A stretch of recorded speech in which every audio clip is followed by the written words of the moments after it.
What would you do if the brother you once held as your best friend, your other half after your mother's tragic death, showed up to your Christmas celebration uninvited and brought with him a storm of media attention, old wounds, and something so controversial it nearly set Windsor Castle on fire?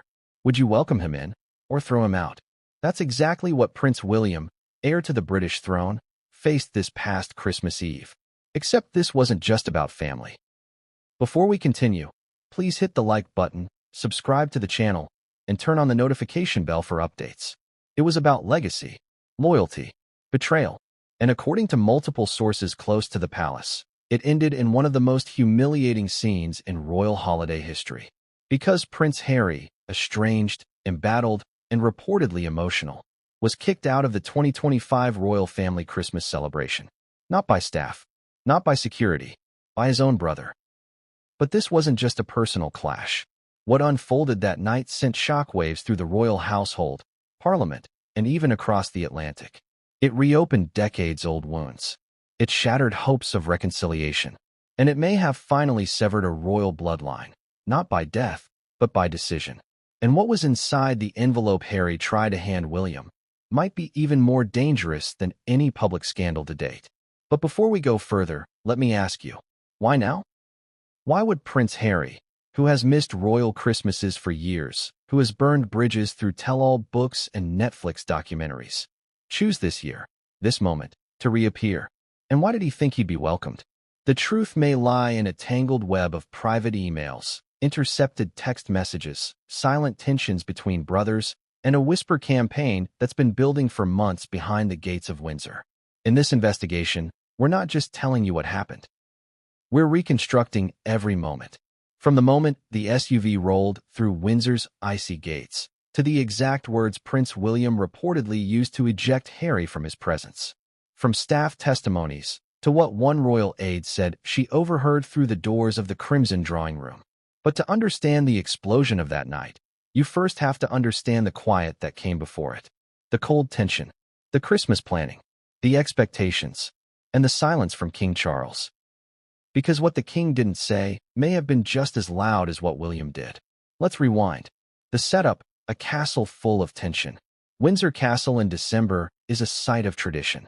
Evergreen garlands wrapping the banisters, candlelight dinners in the grand dining room, and corgis clicking across the polished marble floors.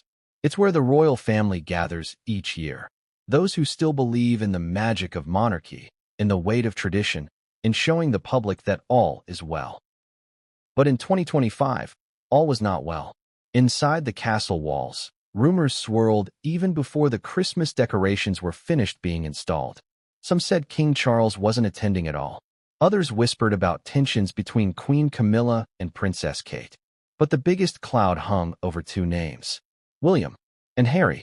Because while Harry had been in the headlines sporadically throughout the year, sometimes smiling with Meghan at charity events in LA, other times firing back at new royal biographies, he had been almost entirely silent about his family. That silence, it turns out, was deliberate. According to a former palace insider, Harry had something planned. He wasn't done with them, not by a long shot. But even insiders couldn't have guessed he'd do this. A Christmas invitation, that never came. Let's clear something up. According to several well-placed sources, Harry was never invited to the royal Christmas celebration. Not officially. Not privately, not even through back channels. There was no olive branch. And that's what made his appearance so explosive. Because what do you do when a person shows up not just unwanted, but actively unwelcome? There were no pre-cleared guest lists with his name. No bedrooms prepared. Not even an assigned chair for Christmas dinner. And yet, on December 24th, just after 9:30 p.m., a black SUV approached the gates of Windsor Castle. Not through the staff entrance. Not discreetly, but boldly, through the main front gate, with its gold-crested arch and security cameras watching from above. Inside the car, Prince Harry, alone. No Meghan, no Archie, no Lilibet. Just Harry, and a single manila envelope clutched in his right hand. That envelope, sources later said, would be the reason William exploded. Why now? So the question stands, why did Harry come back this year? Some claim it was a desperate plea to reconnect with his family. A royal source who spoke on condition of anonymity said, Harry thought time had softened things. He believed showing up in person, without media, without Meghan, would prove something. But it had the opposite effect. Others believe Harry's motives weren't so pure. One British tabloid hinted that Harry came with a peace proposal, but that inside the envelope were private letters from Princess Diana, allegedly meant to guilt-trip William. Another palace insider claims the envelope contained something more volatile, an excerpt from Harry's unreleased second memoir, or even a document proving royal wrongdoing in the past. And then, there's Meghan. According to leaks, she told Harry not to go. Others say she encouraged him, hoping he'd catch William off guard, or perhaps looking to provoke one final confrontation before the couple severs all remaining ties with the monarchy. Regardless of motive, one thing is now clear.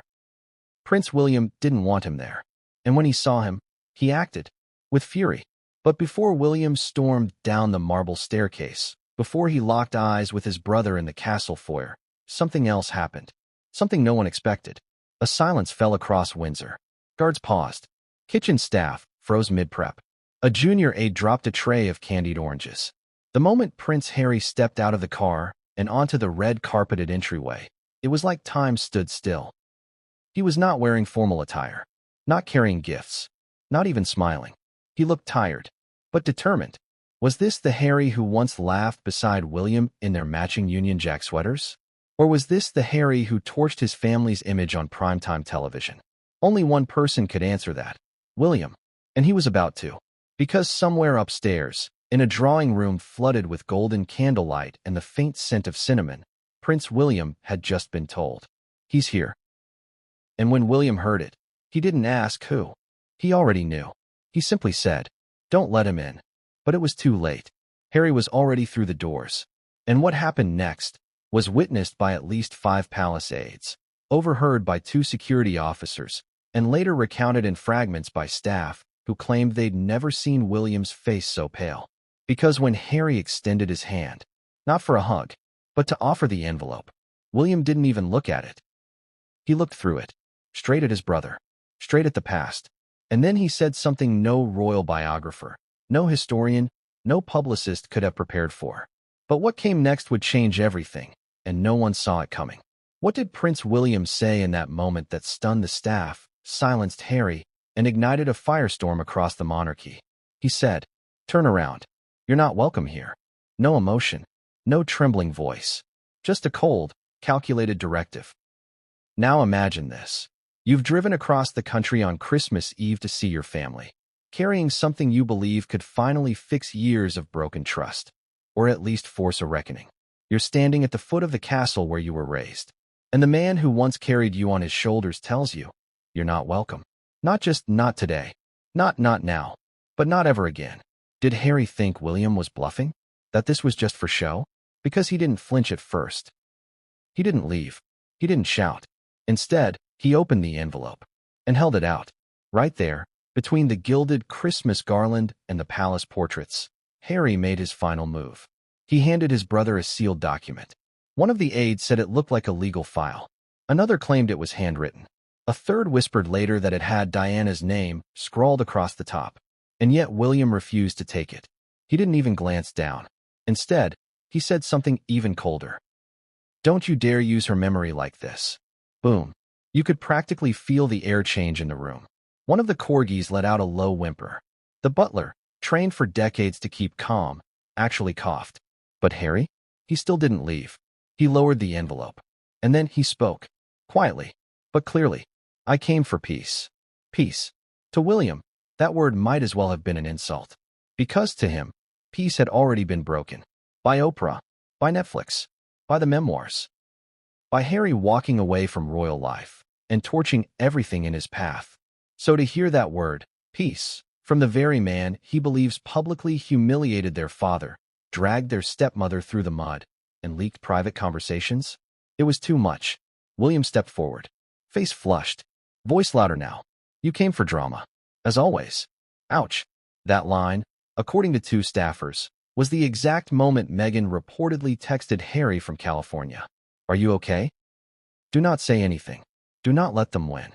That message, allegedly intercepted by Palace IT, who monitor all communications on royal grounds, would later be leaked to a British journalist who claimed Meghan was watching everything through a security feed Harry had activated with a tap of his phone. If that's true, Meghan wasn't just watching the drama. She was directing it. But back in the grand hall, under the glittering chandeliers, Harry was cracking. You could see it in his jaw, in his eyes, the tremble of his left hand. This wasn't the man who strutted across American stages talking about healing. This wasn't the rebellious prince charming the world once loved. This was a man alone, standing in a place that used to feel like home, and now felt like enemy territory. He tried one last time. "Well, please, just read it." A plea, from one brother to another. But William, stone-faced, said nothing. Instead, Kate appeared, from the top of the staircase. Elegant, regal, cold as winter wind. She didn't speak. She didn't move. She just stared, straight at Harry. And in that silent, frosty moment, without a word exchanged, the message was loud and clear. "You're done here." It was then, they say, Harry finally took a step back. Not out of defeat, but something deeper. Maybe shame, maybe exhaustion, or maybe realization that the family he once belonged to no longer saw him as family, and that even his brother's eyes, the ones that once comforted him at Diana's funeral, now looked at him like a stranger. And then William broke the silence one last time. A final blow. "Leave, or I'll have you escorted." Now ask yourself, at what point does blood stop mattering? When does a brother become a trespasser? Because that's what Harry had become, in his own home. He looked down at the envelope, still in his hand, still unopened. He placed it on the small side table next to the grand staircase. A table that once held the Queen's Christmas letters. He didn't say goodbye. He didn't look back. He walked out, and as the heavy wooden doors slammed shut behind him, the envelope fluttered to the ground, unopened, unanswered. And in that envelope, according to palace whispers, were the words that could have changed everything. But now, they may never be read. And as William stood motionless, Kate descending the stairs behind him, a security guard reached down and retrieved the letter. But before he could pass it on, William stopped him and said quietly, "Burn it." The aide hesitated, but nodded, and as the guard turned to walk toward the fireplace, a young royal page boy, hiding behind the velvet curtains, was watching. And what he did next would trigger a secret scandal even the royal family couldn't bury. What kind of man walks into a room full of people who don't want him there? A prince, yes, but not the kind from fairy tales. This was no triumphant return. There were no trumpets, no hugs, no open arms. Instead, there was fog, tension, surveillance, and a gate that was supposed to stay locked. Because no one was expecting Prince Harry. Correction, no one was supposed to be expecting him. But let's rewind to 8:47 p.m. on December 24th, 2025. The streets of Windsor were icy and quiet, the surrounding fields blanketed in snow. Inside the castle walls, preparations were peaking. Staff scurried between rooms in tuxedos and white gloves, arranging final table settings and warming up the mulled wine. Children giggled in the East Wing. Camilla had reportedly retreated early after a long day. And William? He was upstairs, surrounded by close family, finalizing the schedule for the next morning's Christmas walk, one of the last surviving traditions of a monarchy increasingly strained by modern scandal. He believed everything was under control, until a text came through. Not to him, to a junior aide named Miles. It simply said, "ETA 45 minutes. Be ready." Miles didn't understand. Ready for what? He checked the sender. It was a number from the US, but one that had once belonged to Prince Harry's former Royal Communications burner phone. The same one used in 2018 to secretly arrange his proposal to Meghan. Miles showed it to a supervisor. They both dismissed it as a prank, but they still sent a quiet message to the security team. Just in case. Tighten the gate watch. No surprises tonight. Well, they got the surprise anyway. 9:27 p.m., the SUV. Just under an hour later, the gates of Windsor rumbled open for a vehicle that wasn't supposed to be on the list. A sleek, black Range Rover with diplomatic plates and tinted windows pulled up slowly, confidently. Not a moment of hesitation. As if it belonged there. Security didn't recognize the driver. The credentials didn't match. But before they could stop the vehicle or raise the arm barrier, it rolled forward. And through. Once inside, it turned right, toward the royal entrance. Not the staff lot, not the service corridor, the royal entrance. That's when one of the guards made the call. Control, we have an unregistered vehicle heading to the Crimson Archway. Passenger unconfirmed. Repeat, unconfirmed. Back inside, the royal staff started buzzing like flies in a jar. Phones lit up. Whispered messages passed from room to room. And then someone saw him. Prince Harry, getting out of the SUV, wearing a navy coat, no tie, holding one envelope in his right hand, and staring up at the windows of a castle he once called home. Now think about this. This was not just some tabloid target walking into a PR trap. This was a son walking into the house where his mother's portrait still hung. This was a brother approaching the family who'd iced him out. This was the black sheep. Unshaven, alone, uninvited.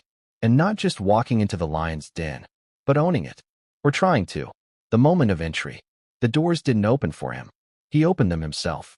According to an eyewitness, a royal maid named Florence who had been prepping tea in the corridor, Harry pushed through the heavy double doors just as a footman was approaching to stop him. His expression, it was hard to describe, she said later. Not anger, not confidence, but something like resigned determination. He walked slowly, as if expecting to be stopped, and no one did. Not yet, because William had not arrived downstairs. But others had. 2 aides, 1 military advisor, and, perhaps most awkwardly, Princess Anne's eldest granddaughter, who reportedly froze in place when she saw him. No words, just a stunned glance. Harry nodded, attempted a faint smile, then continued walking, straight through the vestibule, toward the crimson hallway, where portraits of monarchs past loomed in silence, and Christmas garlands shimmered against the deep red drapery. He stood there, waiting, and somewhere upstairs, William was being told, "Sir, your brother is here."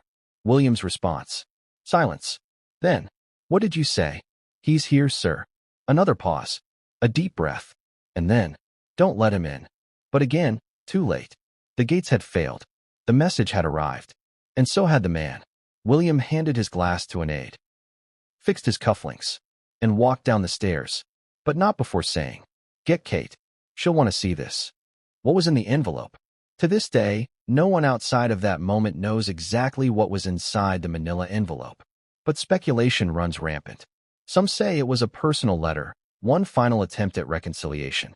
Others say it contained a written appeal for titles to be restored to his children, referencing old agreements William and Harry made as teenagers after Diana's death.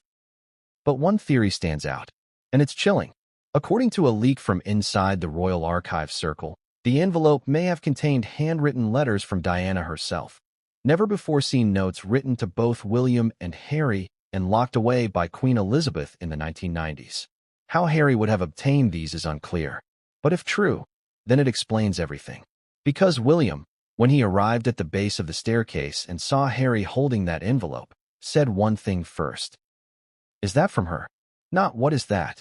Not "Why are you here?" But "Is that from her?" To which Harry reportedly said, "She would have wanted this." And that's when William's tone changed. From cold to furious. He stepped forward, pointing to the envelope but not touching it. "You don't get to decide what she would have wanted. Not after everything you've done." Now pause for a second. Can you imagine the weight of that sentence? Not just one brother telling another off, but a future king, accusing his own blood of betraying their mother's legacy. In the house she once called home. In front of the staff who raised them. In front of the eyes of portraits centuries old. That moment, those words, would later be whispered about in the halls like a ghost story. And yet, it was only the beginning. Because just as William finished speaking, Harry dropped the envelope. Not angrily. Not as a stunt. He simply let it fall. Like surrender. And that's when the hallway lit up. Not with fireworks, but with camera flashes. Aide number 4, who had quietly filmed part of the encounter on his personal device, had triggered the flash accidentally. But that flash would cost him his job, because what he caught on camera was about to be leaked and go viral. Fast. But what came next, in the moments after the envelope hit the floor, was even more shocking than the footage. Because someone else had entered the hallway. Someone whose words would shift the entire mood from fury to panic. And their entrance? It changed the course of royal history. When does a brother stop being your brother? Is it the first betrayal? The first public interview? the first time private grief becomes public currency? Or does it happen quietly, over years, until one day you're standing in a candlelit hallway at Windsor Castle, staring at the man you grew up with, and you realize you don't recognize him anymore? That realization hit hard on Christmas Eve 2025. But it didn't start that night. It started decades earlier. Long before gates failed and envelopes fell. It started with two boys walking behind a coffin. The bond forged in loss. In 1997, the world watched as two princes followed their mother's casket through London. One walked with his jaw set, eyes forward, shoulders squared. The other walked with his head bowed, cheeks wet, steps uncertain. That day forged a bond that seemed unbreakable. Prince William and Prince Harry didn't just lose a mother. They lost a shield. A buffer between them and a system that had already decided who they would become. And for years, they leaned on each other. William, the future king, learned early how to compartmentalize pain. Duty first, feelings later, or never. Harry, the spare, learned to feel everything. Too much, too loudly, too publicly. That difference didn't matter when they were boys. It mattered when they became men. Two paths, one crown. As they grew, the contrast sharpened. William was groomed, briefed, conditioned to absorb pressure without cracking. He learned when to speak and when silence was power. Harry was indulged, protected, allowed to be messy. He could stumble, lash out, apologize later. The system expected less of him, and in doing so, shaped him into someone who needed more. For a while, it worked. They laughed together, teased each other, appeared united on balconies and tours. The public loved the Fab Four when Kate and Meghan joined the picture. But beneath the smiles, something was shifting. William noticed it first. Harry's resentment. The jokes that cut a little deeper. The comments about being second. The quiet envy of the crown he would never wear. William tried to manage it the only way he knew how, by tightening the rules, by urging caution, by asking Harry to think before he spoke. Harry heard control, and that misunderstanding grew teeth. The Meghan factor. Everything accelerated when Meghan Markle entered the picture. From the outside, it looked like a fairy tale. From the inside, it felt like an earthquake. William saw risk. He saw cameras. He saw a woman unafraid of the spotlight entering a family that survives on shadows and protocol. Harry saw salvation. He saw someone who listened, who validated his anger, who told him he wasn't crazy for feeling overlooked. And here's the contradiction that would define everything that followed. William believed he was protecting Harry from the institution. Harry believed William was protecting the institution from him. Both thought they were right. Both were wrong. Cracks become fault lines. Private disagreements turned into tense meetings. Tense meetings turned into emails. Emails turned into lawyers. When Harry and Meghan stepped back from royal duties, William didn't explode. He went quiet. Silence, in royal terms, is not indifference. It's judgment. Harry took that silence personally. He read it as abandonment, as punishment, as proof that the brother he once leaned on had chosen the crown over blood. William, meanwhile, read Harry's next moves as escalation. The interviews, the documentaries, the books. Each revelation felt, to William, like a brick removed from the foundation of the monarchy he was sworn to protect. And every time Harry spoke about their childhood, about pain, favoritism, neglect, William heard something else. Blame. The Diana divide. Nothing cut deeper than invoking their mother. Princess Diana wasn't just a shared loss. She was a shared language, a shared wound, a shared line neither brother believed the other had the right to cross. Harry spoke of her often. He framed his choices as honoring her spirit. He said she would have understood, supported him, applauded his break from tradition. William disagreed. Not publicly, privately. He believed Diana valued discretion, that she understood the burden of monarchy even as she struggled against it, that she would have urged healing, not exposure. So every time Harry said, "Mum would have wanted this," William heard a theft. And that's why, when Harry stood in the hallway holding that envelope, William's first question wasn't about the document. It was about her. Is that from her? Because if it was, if Harry was using Diana's words as leverage, then this wasn't just a family dispute. It was sacrilege. Years of missed chances. People like to point to one moment, one fight, one interview. But relationships like this don't shatter in a single blow. They erode. Missed phone calls, unread messages, birthdays acknowledged by assistants instead of brothers, holidays spent on opposite sides of the ocean. And every year, the gap widened. William waited for Harry to stop talking. Harry waited for William to start listening. Neither did. Why Christmas 2025 mattered. So why did it all come to a head now? Because Christmas is symbolic. It's the one time the family gathers not as officials, but as relatives. No speeches, no press lines, just tradition and ritual and the illusion of unity. For William, protecting Christmas meant protecting the last remaining image of a stable monarchy. For Harry, crashing Christmas meant confronting the last door that had been closed to him. Two men, two interpretations, one collision. By the time Harry showed up uninvited, the relationship wasn't fragile. It was already broken. What Christmas Eve did was make the break visible. And visibility is dangerous in a family that survives on secrecy. The quiet truth. Here's the part few want to admit. William didn't kick Harry out because he hates him. He kicked him out because he doesn't trust him. And trust, once gone, doesn't return with apologies or envelopes or surprise visits. It returns slowly, or not at all. That night, William chose certainty over hope. Harry chose confrontation over patience. And both choices carried consequences. But as damaging as that hallway encounter was, it wasn't the most devastating moment of the night. Because while the brothers faced each other in public view, something else was happening behind the scenes. Something involving a list, a missing name, and a decision made weeks earlier that guaranteed this confrontation would end badly. And once you hear what that decision was, you'll understand why Harry was never supposed to walk through those gates in the first place. But what came next would change everything, and no one saw it coming. How do you show up to a royal event without an invitation? Seriously, think about it. This isn't crashing your cousin's barbecue or sneaking into a wedding reception for free cake. This is Windsor Castle. At Christmas, the most scrutinized, security-heavy, emotionally loaded event of the royal calendar. You don't just wander in through the snow like a Dickens character hoping for figgy pudding. And yet, Harry did.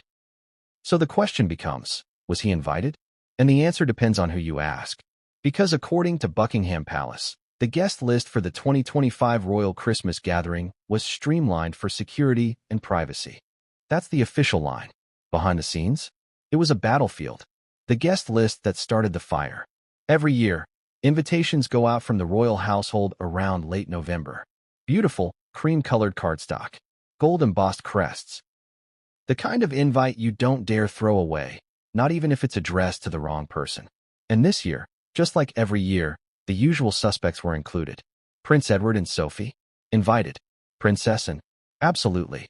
Princess Beatrice, Eugenie, their spouses and children? Check.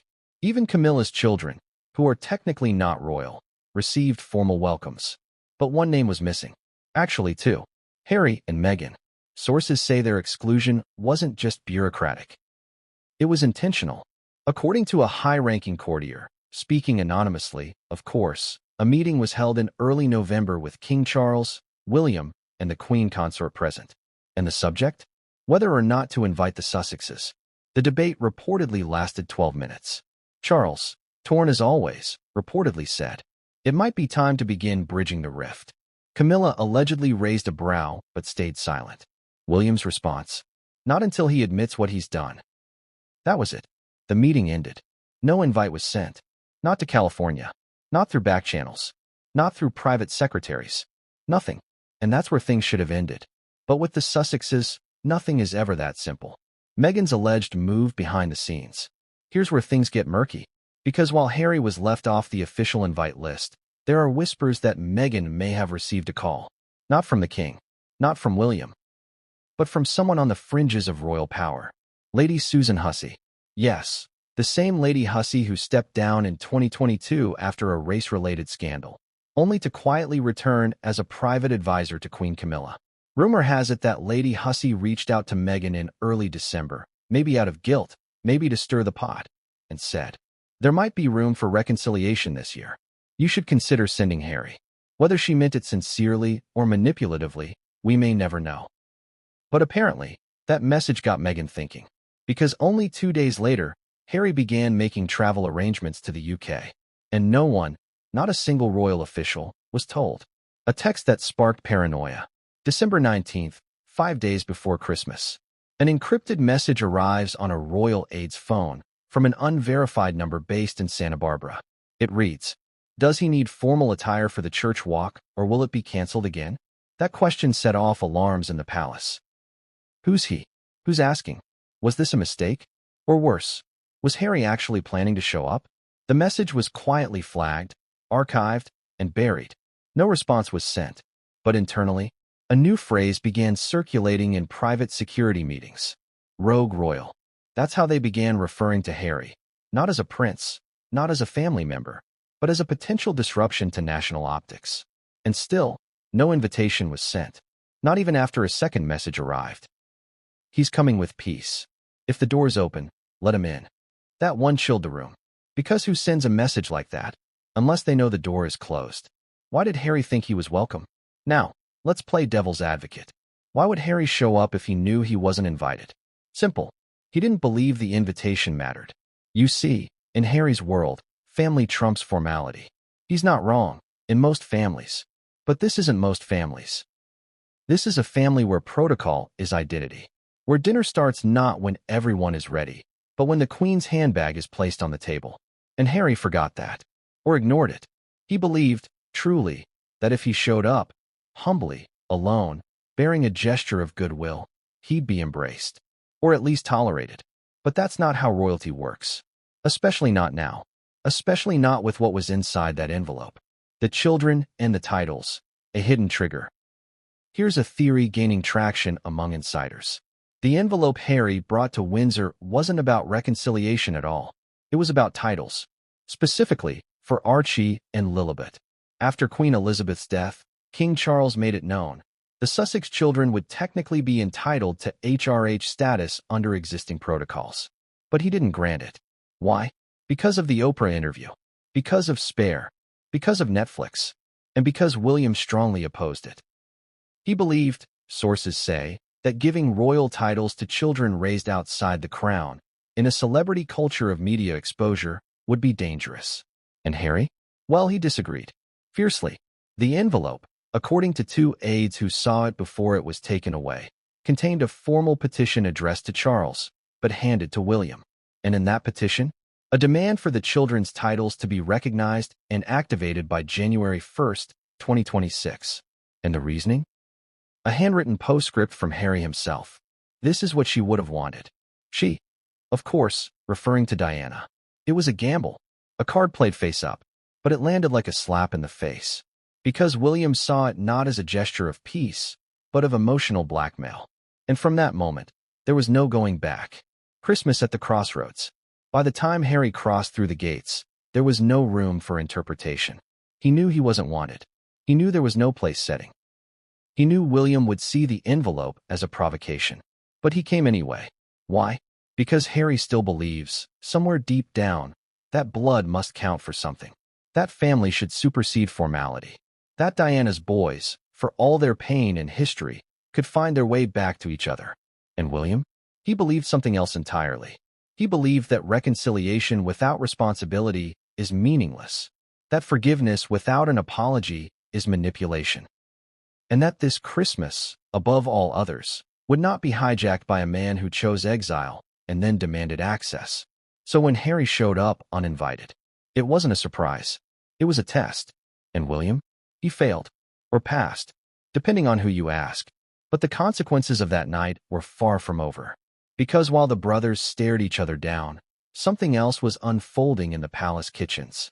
A decision, a deletion, and a staff revolt brewing in whispers behind the pantry door. And what one butler did in secret that night would blow the lid off everything. She wasn't there in person, but she was everywhere. Every step Prince Harry took through Windsor Castle, every word he spoke to his brother, every glance he threw toward the grand staircase, she was in his ear. Not metaphorically, literally, because buried beneath the collar of Harry's navy overcoat was a discreet AirPod, custom-fitted, matte black, invisible to the untrained eye, but very, very real. And on the other end of that Bluetooth connection, Meghan Markle. Thousands of miles away, Nestled in the warm luxury of their Montecito estate, Meghan had logged in hours before the confrontation began. Not to watch, not just to advise, but, according to a former Sussex security detail now turned whistleblower, to direct the encounter in real time. And if you think that's too wild to believe, wait until you hear what was allegedly found in the security log later that night. Because if the reports are true, Meghan wasn't just whispering advice to Harry from California. She may have been recording everything. Let's break it down. Montecito's War Room. December 24, 2025. 8 p.m. Pacific Standard Time.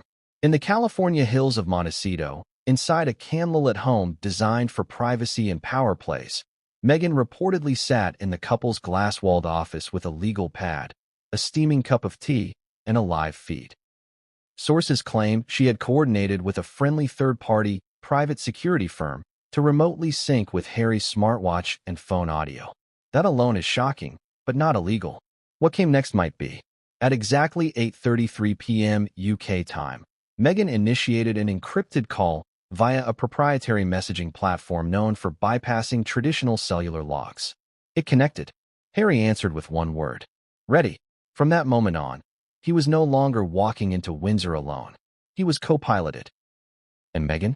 She was watching from her chair, stylus in hand, drawing lines through names, circling reactions, and according to one Montecito staffer, she wanted to know how Kate looked. That was her first question, the strategy behind the scene. So why did Meghan orchestrate this digital proximity? Some will say it was love, support, a wife helping her husband through the hardest confrontation of his life. Others, including at least 3 palace sources, call it something else. A power move. You see, this wasn't just about reconciliation. This was about optics. Meghan knew Harry showing up uninvited would trigger headlines. She anticipated William's fury. She expected rejection. But she also knew that if handled correctly, it could be spun. A hurt son, a hopeful prince, a heartless heir, a media narrative they could shape, especially if they had footage. Because here's the part no one saw coming. Meghan didn't just want to witness the moment. She allegedly wanted to capture it. For what purpose? No one can say for sure. But some believe this was chess, not emotion. An emotional confrontation, if it ended with drama, with anger, with cruelty, could be shown to the world as vindication. See? This is what he came back to. This is how they treat him. And according to a source inside a PR firm that has previously worked with the Sussexes, this event was already coded in as Q4 pivot moment in their media strategy calendar. That phrase, pivot moment, is used in branding circles to describe a visual, emotional moment that repositions public perception. In short, Meghan wasn't watching Windsor. She was producing it. The live feed drama. Around 9:26 p.m., just before Harry entered Windsor Castle, Meghan allegedly sent him one final message. Stay calm. Speak slowly. Let him be the angry one. That's according to a leaked text from Harry's end-to-end encrypted backup system. Another message, sent just minutes later after Harry confronted William in the entry hall. Film it if he raises his voice. This is where things escalate. Because if true, this suggests Harry was prepared, not for peace, but for provocation. And Meghan? She was waiting to weaponize it. Palace staff begin to notice. Back in Windsor, sharp-eyed royal aides noticed something strange. Harry kept tilting his head slightly, as if listening. His responses were often delayed by 1 or 2 seconds, like someone waiting for input. And when William finally ordered him to leave, Harry didn't snap back. He looked down, touched his sleeve, and said quietly, "She's watching." One butler present at the time later told reporters, "We assumed he meant the Queen's portrait, but now I think he meant Meghan." That line, "she's watching," would later become a social media meme. But in the palace, it was treated as a security threat. Because if Meghan was watching, what else was she doing? That night, Royal IT scrambled to trace network activity within Windsor's secure zones. What they found was deeply unsettling. A foreign IP address had pinged the outer firewall. An unregistered Bluetooth signal had activated near the Crimson Hall. And one private server had a new folder labeled simply observation_24. It was wiped before it could be reviewed. But the damage was done. The palace knew. Harry wasn't alone. And Meghan? She wasn't just a spectator. She was pulling strings. The voice that broke everything. But the most shocking moment came just as Harry was walking away. After William's final words, after the envelope hit the floor, Harry turned his back to his brother. And then, faintly, from his coat pocket, a voice played out loud. A woman's voice. Not shouting, not clear, but audible enough for 2 staffers and 1 footman to hear a single word. Enough. That's right. Megan's voice, piped through a speaker by mistake, echoed in the silence of the castle corridor. Everyone froze. William's face, according to one guard, turned to stone. Kate was halfway down the stairs and stopped mid-step. Harry's shoulders tensed. He fumbled with his coat, tried to mute it, but the damage was done. The voice from Montecito had entered the palace. And William? He didn't say a word. He simply turned and walked away. And that moment, that slip, confirmed everything he had feared. Harry wasn't just bringing a message. He was bringing a presence, a narrative, a network. And for William, that was the final betrayal. But the aftermath of that moment would unfold in the strangest place. Not the drawing room, not the church, but in the palace kitchen, where a cook's assistant discovered something taped to the underside of a serving tray. Something small, something blinking. And what that object turned out to be could bring everything crashing down. Where was the king?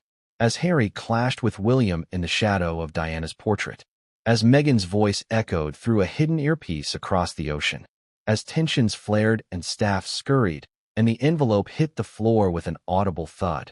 Where was King Charles III? He wasn't upstairs. He wasn't downstairs. He wasn't in Windsor Castle at all.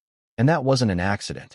It was a plan, a deliberate absence, a royal decision, one that, depending on who you ask, was either a brilliant act of preservation or the ultimate abdication of fatherhood. Because on the most emotionally volatile night in his sons' lives since Diana's funeral, King Charles had chosen to be elsewhere. And once you learn where he really was and why he stayed away, you'll never look at this royal family the same way again. The official story, private reflection. The palace issued a statement the day before Christmas Eve. His Majesty the King will be spending the holiday in private reflection at Sandringham, consistent with his long-standing tradition of rotating Christmas locations among his estates. Sounds innocent, right? Sounds almost grandfatherly. But here's what they didn't say. There were no senior royals with him. No Camilla. No aides. No royal chefs, photographers, or traditional Christmas walkthroughs. Just Charles and his private secretary, Sir Clive Alderton. One fire, one decanter of scotch, and an entire binder of classified family correspondence. What was in that binder? Letters, legal advice, and something even more sensitive, a psychological evaluation. More on that in a moment. But first, why did Charles leave Windsor at all? Why distance himself from the spectacle? The private phone call that changed his plans. December 20th, 2025, 4 days before Christmas. King Charles reportedly received a private call from Meghan Markle. Yes, Meghan. Sources say it lasted just under 12 minutes. Camilla was not present, and no official record was logged. But multiple insiders confirmed the timing, and that after the call ended, Charles reportedly said, "We're not ready. Not yet." What did Meghan say? One aide close to the king claims the call began gently, a hopeful tone, an offer for Harry to return as a son, not as a symbol. But halfway through, things shifted. Meghan allegedly requested that Charles intervene on Harry's behalf, specifically regarding their children's royal status. The titles again. Charles reportedly deflected. Cautious, courteous. Then Meghan, allegedly, said the line that caused the king to go quiet. "If you don't open the door, we'll be forced to show the world what's really behind it." Threat? Plea? Warning? Interpret it how you want. But Charles, after hanging up, canceled his Christmas appearance. That was the first decision. The second? He instructed that William not be told about the call. Let the next generation handle it. Privately, Charles has told friends for years, "My reign is transitional. William's is transformational." He sees himself as a bridge, not the destination. But this Christmas, that philosophy was tested. Because he didn't just avoid Harry. He avoided responsibility. While William was facing a rogue brother, a ticking media time bomb, and a digitally connected duchess directing chaos from California, Charles was sipping scotch, reading personal notes from Diana, and instructing Sir Clive to burn anything that implies intention. Translation: if things exploded, he would not be held accountable. And this wasn't new. In fact, according to former courtiers, Charles has employed a similar tactic for decades. Silence by design. When Diana did her BBC interview. Silence. When Harry and Meghan accused the firm of racism. Silence. When Camilla was booed outside St. Paul's Cathedral in 2005. Silence. He believes in outlasting drama, not confronting it. But this time, his silence felt strategic. Because behind the scenes, he was preparing for something much bigger than a Christmas spat. The succession shock. Here's the twist no one saw coming. The day before Harry arrived in Windsor, Charles signed a sealed advisory notice. It was sent to the Privy Council under the label, Line of Succession Considerations, Emergency Clause Draft. While its contents are technically private, two Parliament sources confirmed that it reaffirmed William and his children as the only active royal heirs eligible for state duties through 2030, effectively excluding Harry from any return under current terms. This was nuclear, because if leaked, it would signal that Harry is not just out of the firm, he is constitutionally sidelined. And that document? It was finalized 1 hour before Harry arrived at Windsor. Coincidence? Or was Charles expecting this confrontation? Some believe he orchestrated it, not by inviting Harry, but by doing nothing to stop him. Because a messy public scene? That could justify the decision he had already made privately. Let William handle the rage. Let the media burn. Then Charles emerges weeks later as this steady hand, the monarch who refused to engage in family theatrics. But at what cost? The evaluation. Now we return to that psychological file.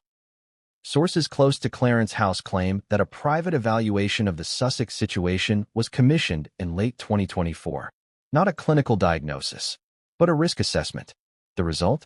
A 38-page document assessing Prince Harry's emotional volatility, susceptibility to external influence, and the likelihood of further public escalations. The language is chilling. High emotional impulsivity. Identity fracture stemming from dual-role conflict. Marital codependency impacting sovereign loyalty. Was this Charles's justification? Was this why he distanced himself? Because his son wasn't just seen as hurt, but as a liability? And if so, how long has Charles been preparing for the day when Harry might force his hand? According to one former advisor, Charles doesn't act fast. He lets things rot. But when he finally cuts, it's surgical. And this Christmas, Harry may have just walked into the king's quiet guillotine. But not everyone agreed. While Charles buried himself in Sandringham and William faced the storm, another royal was deeply unsettled. Princess Anne, known for her no-nonsense, duty-first demeanor, and was furious to learn after the fact that Harry had been ejected, and even more furious that Charles had removed himself from the equation entirely. According to sources, and called her brother that same night and said, "We are a family, not a court. And you just let your sons duel like gladiators while you watched from a throne of pine cones." Harsh words, but true, because as Anne paced the hallway outside her guest's suite, she made a private vow. If Charles wouldn't act, she would. And the first thing she did was call someone she hadn't spoken to in 2 years. Romy Reiner, Harry and Meghan's former Hollywood confidant. What Anne learned from that call would unravel everything Charles had been trying to contain. Because what Romy had in her possession wasn't gossip, it was evidence. And once Anne saw it, there would be no going back. It wasn't supposed to happen like this.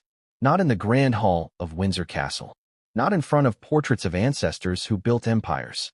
Not in the presence of butlers, footmen, and second-tier royals whose job it was to pretend everything was fine. But it happened, and it happened fast.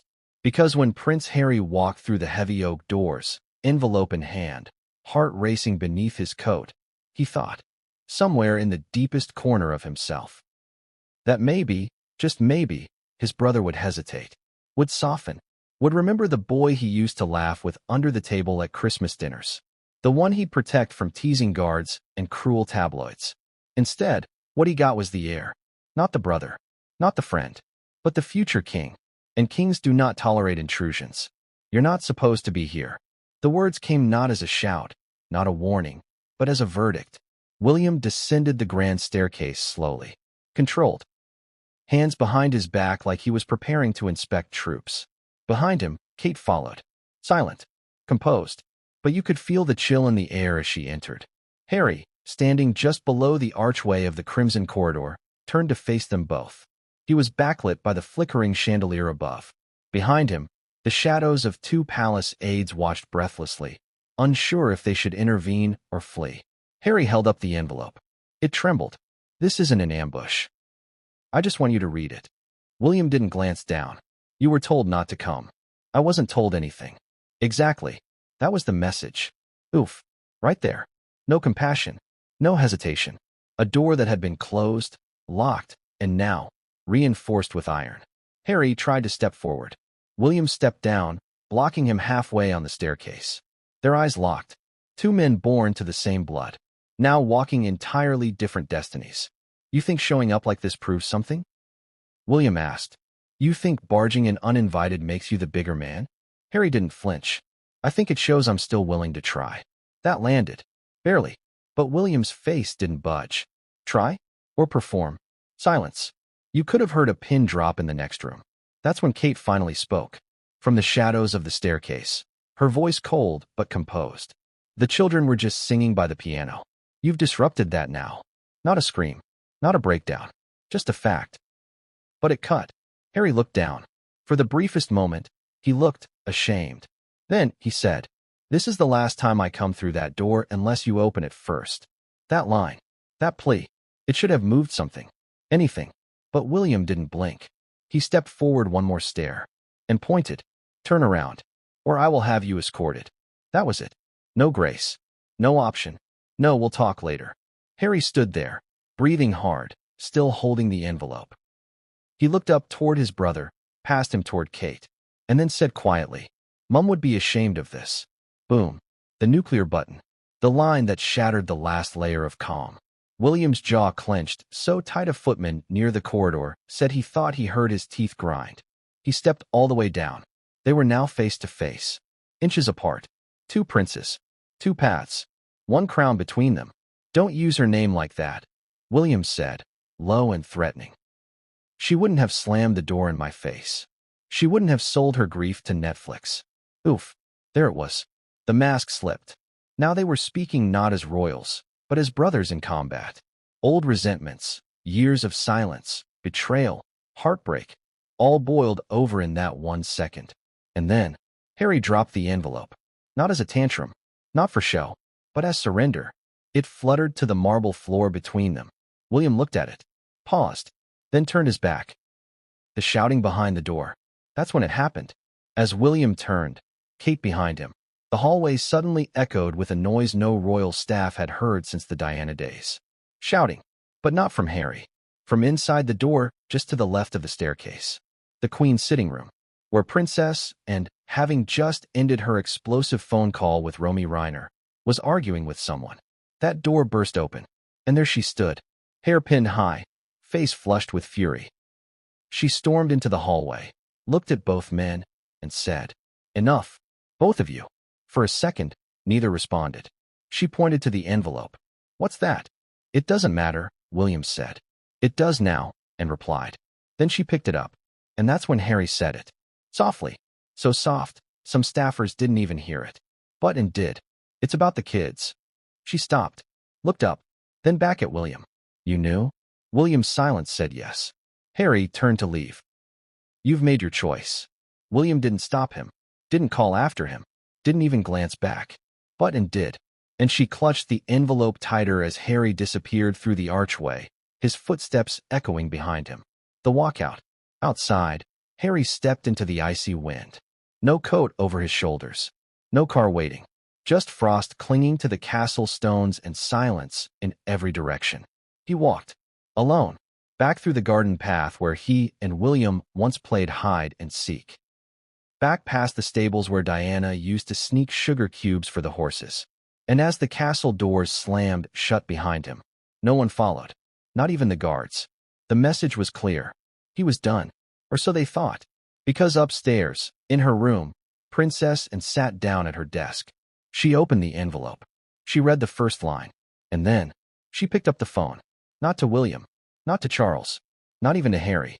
She called someone far more dangerous. A man who once claimed to be in possession of Diana's lost diary. And what he told her that night would change the entire direction of the royal family. What was in that envelope? What single object made Prince William's face flush with fury, made Kate freeze on the stairs, and drove Harry out of Windsor Castle into the biting December night?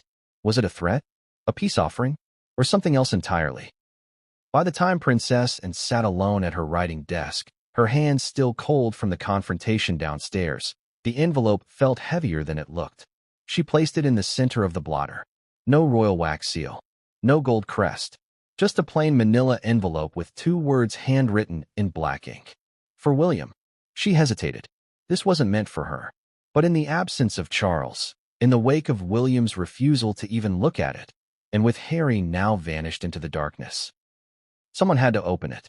And when she did, what she found inside would unearth buried truths the family had spent decades hiding. The first page, a letter from Harry. It began simply, "To my brother." The letter was dated December 20th, 2025. Typed, printed, signed in blue ink. But the content wasn't angry. It wasn't bitter. It was desperate. In the letter, Harry outlined what he called a final gesture of trust. An attempt to give William the chance to understand why he and Meghan had stepped outside the royal system. But then it turned. Halfway down the page, Harry referenced a document he said had been in his possession for over a year. Something he claimed was found in a safe belonging to a private archivist who had once worked under Queen Elizabeth. Attached to the letter was that document, and what it allegedly contained would send shivers through Anne's spine. The attachment. Diana's forgotten letter. The second page in the envelope was different. Older, photocopied, but unmistakably written in Princess Diana's handwriting. And at the top, the date. December 3rd, 1996, 9 months before her death. The letter, which historians had no record of, was addressed not to her sons, not to Charles, not to any friend or lover, but to the Archbishop of Canterbury. "Your Grace," it began. "In the event that something happens to me unexpectedly, I ask that my children be allowed access to my private writings, particularly the reflections I have sealed in my black journal, which I've instructed my legal team to hold." What followed were 5 paragraphs detailing Diana's growing fear that her sons would be raised in an emotional vacuum, where duty is taught before empathy and image is prized above honesty. But it was the final line that struck hardest. "Should anything happen to me, I ask that Harry be given the right to preserve my truth, especially if the firm continues to distort it." A right to preserve her truth. What did that mean? Was it a blank check? A spiritual blessing? A mother's dying wish? And read it twice, then a third time. Then she picked up the phone and called a man who'd claimed to have seen that black journal. Enter the wild card, Lord Haversham. Lord Bernard Haversham. Retired, eccentric, and widely dismissed by the press as a professional Diana myth chaser. But he wasn't always mocked. In the early 2000s, he'd worked on the official review into Princess Diana's final communications. He had access to materials that no longer exist in the public archive. And for years, he'd whispered that a final private diary, the Black Journal, had vanished from the royal inventory. Most royal biographers dismissed him, but Anne hadn't. She and Bernard had once crossed paths at a military memorial, and while she never admitted it, she remembered the look in his eyes when he said, "You think the truth is buried. It's not. It's boxed." So when Anne saw that photocopy, Diana's handwriting, the reference to her own legal team, the phrase "my truth," she picked up the phone. And Bernard answered on the first ring. "I've been waiting for this call," he said. The hidden agenda.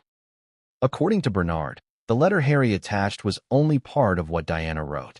He claimed the Archbishop's office had received a second sealed note, one meant for the boys directly, to be delivered only upon reaching age 30.